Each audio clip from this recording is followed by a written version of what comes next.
J'aimerais maintenant vous lire un texte de Simone Veil avec un W, qui est une philosophe, écrivain et militante politique française, née en 1909 et morte en 1943. À ne pas confondre avec son homonyme, Simone Veil, avec un V, ministre de la Santé, qui dépénalisa l'avortement. Simone Veil, avec un W, est une résistante juive qui, en mai 1942, s'embarque avec ses parents pour les États-Unis, mais refusant de rester à New York, qu'elle trouve trop confortable en ces temps de guerre, s'installe en Grande-Bretagne dès le mois de novembre et devient rédactrice dans les services de la France libre, pour lesquels elle rédige plusieurs études sur la nécessaire réorganisation de la France une fois la guerre terminée.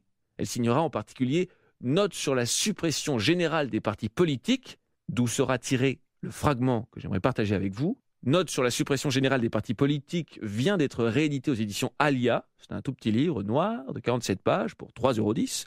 Elle y pose l'hypothèse que tout parti est totalitaire, que tout parti impose la soumission à ses adhérents, que l'adhésion à un parti politique revient à renoncer à la justice et d'autres trucs du même tonneau. Lisons Simone Veil, c'est assez vivifiant.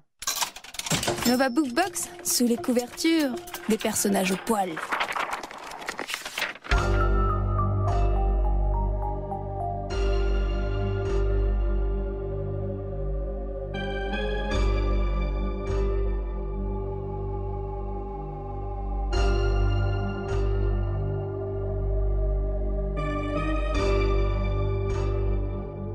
Quand il y a des partis dans un pays, il en résulte tôt ou tard un état de fait tel qu'il est impossible d'intervenir efficacement dans les affaires publiques sans entrer dans un parti et jouer le jeu. Quiconque s'intéresse à la chose publique désire s'y intéresser efficacement. Ainsi, ceux qui inclinent au souci du bien public ou renoncent à y penser et se tournent vers autre chose, ou passent par le laminoir des partis. En ce cas aussi, il leur vient des soucis qui excluent celui du bien public. Les partis sont un merveilleux mécanisme par la vertu duquel, dans toute l'étendue d'un pays, pas un esprit ne donne son attention à l'effort de discerner dans les affaires publiques le bien, la justice, la vérité. Il en résulte que, sauf un très petit nombre de coïncidences fortuites, il n'est décidé et exécuté que des mesures contraires au bien public, à la justice et à la vérité. Si on confiait au diable l'organisation de la vie publique, il ne pourrait rien imaginer de plus ingénieux. Si la réalité a été un peu moins sombre, c'est que les partis n'avaient pas encore tout dévoré.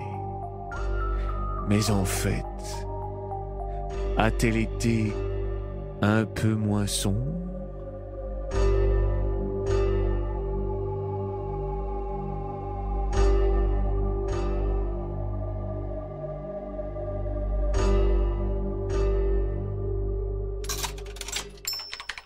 Nova Bookbox, le jukebox littéraire de Radio Nova. Et à la fin de ce livre, Note sur la suppression générale des partis politiques, Simone Veil écrit « Une lèpre a pris origine dans les milieux politiques et s'est étendue à travers tout le pays, presque à la totalité de la pensée.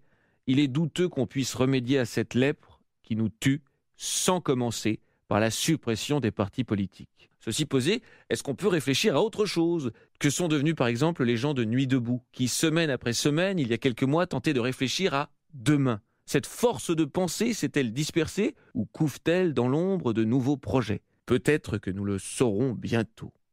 Ou alors, les électeurs n'ont qu'à se mettre en grève, comme le préconisait Octave Mirbeau en 1888. Ce sera d'ailleurs notre prochaine lecture, dans une dizaine de minutes. Ne bougez pas. Putain, où sont mes lunettes ? J'ai encore perdu mes lunettes. Est-ce que quelqu'un pourrait lire pour moi ?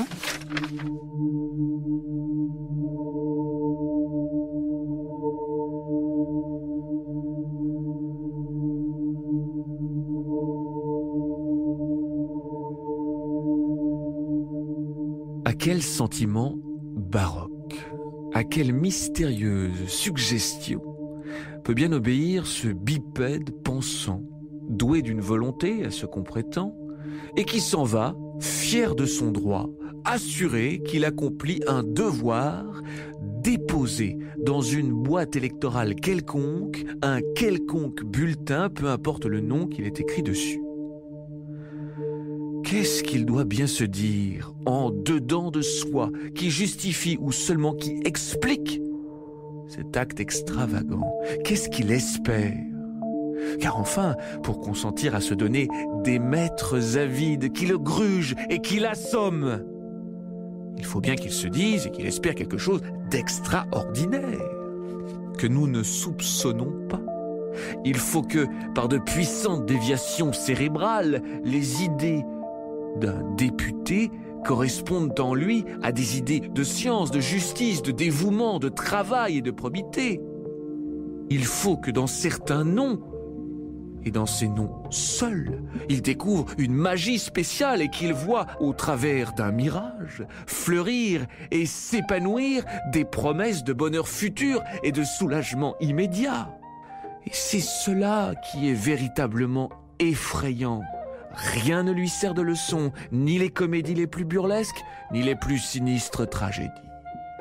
Voilà pourtant de longs siècles que le monde dure, que les sociétés se déroulent et se succèdent, pareilles les unes aux autres, tandis qu'un fait unique domine toutes les histoires, la protection aux grands, l'écrasement aux petits. Il ne peut arriver à comprendre qu'il n'a qu'une raison d'être historique, c'est de payer pour un tas de choses dont il ne jouira jamais, et de mourir pour des combinaisons politiques qui ne le regardent point. Que lui importe que ce soit Pierre ou Jean qui lui demande son argent et qui lui prenne la vie, puisqu'il est obligé de se dépouiller de l'un et de donner l'autre. Eh bien, non. Entre ces voleurs et ces bourreaux, il a des préférences et il vote pour les plus rapaces et les plus féroces. Il a voté hier, il votera demain, il votera toujours. Les moutons vont à l'abattoir, ils ne se disent rien, eux, et ils n'espèrent rien. Mais, du moins, ils ne votent pas pour le boucher qui les tuera et pour le bourgeois qui les mangera.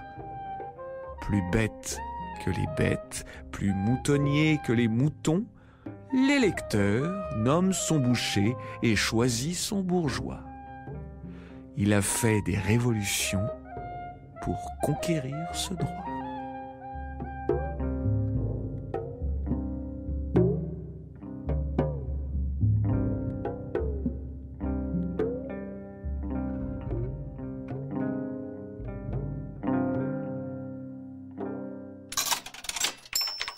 Nova Bookbox, le jukebox littéraire de Radio Nova.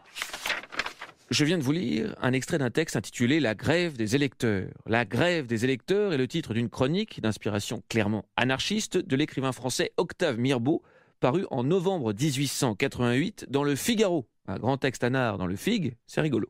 Mirbeau était un provocateur qui contestait radicalement les institutions, un individualiste, un libertaire. C'était un intello subversif et irrécupérable, selon l'adjectif utilisé par Sartre dans Les Mains sales. La grève des électeurs est son texte le plus connu et le plus accessible. Il vient d'être réédité aux éditions Alia. Ne m'obligez pas à répéter.